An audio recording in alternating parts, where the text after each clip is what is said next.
Bonjour chers étudiants.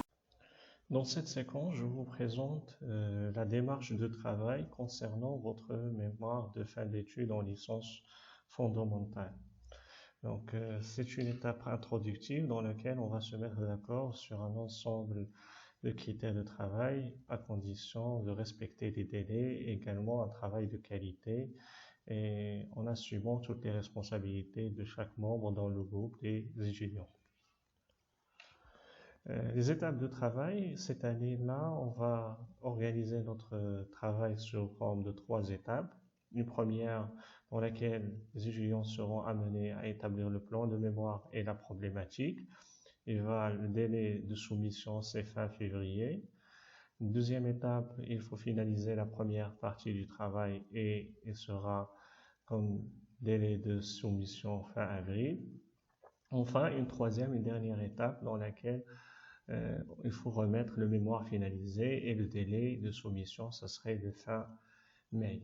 Donc ces délais, ils prennent en considération la continuité du travail et prennent également en considération la répartition des charges de travail sur toute l'année et en prenant également en considération la charge de travail qui est pratiquée sur l'étudiant, il faut qu'il soit réparti le travail. Donc chaque étape elle sera notée et la note finale, ce sera la moyenne de ces étapes-là.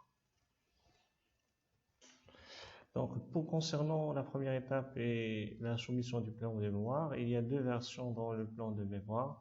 Soit vous organisez de la manière suivante, dans laquelle vous mettez 2 parties, et en chaque partie, il y a des chapitres, et dans les chapitres, vous mettez des sections.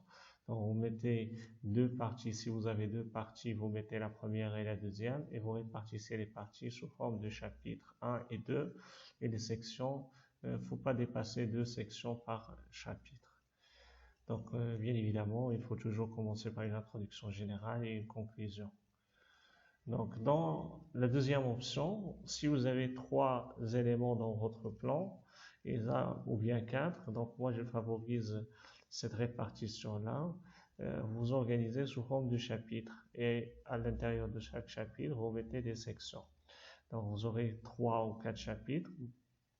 À titre de recommandation, essayez de rester sur 3 chapitres.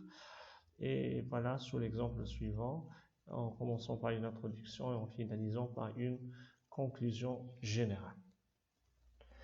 Maintenant, concernant la problématique, donc juste un petit rappel de la problématique. Selon le dictionnaire Larousse, il y a la définition suivante. Une problématique, c'est l'ensemble des questions, des problèmes concernant un domaine de connaissance ou qui sont posés par une situation.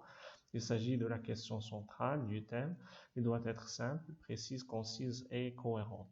Là, je vous demande à ce niveau-là de présenter une problématique qui relate une question centrale, qui relate le thème de façon générale, et des sous-questions dans lesquelles ils seront en conformité avec les chapitres que vous avez choisis dans votre plan, pour qu'il y ait une concordance entre la problématique et les chapitres de votre plan.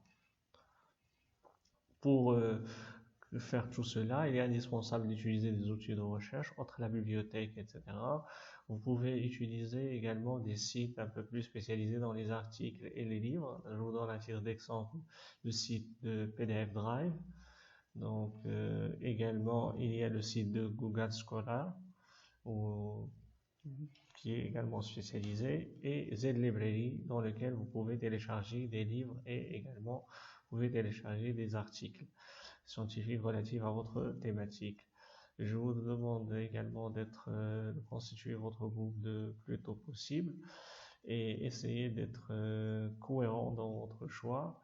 Et c'est moi qui vais vous demander de vous préciser les axes et les thèmes de recherche par la suite en faisant un tirage au sort pour l'ensemble des étudiants. Et je vous remercie pour votre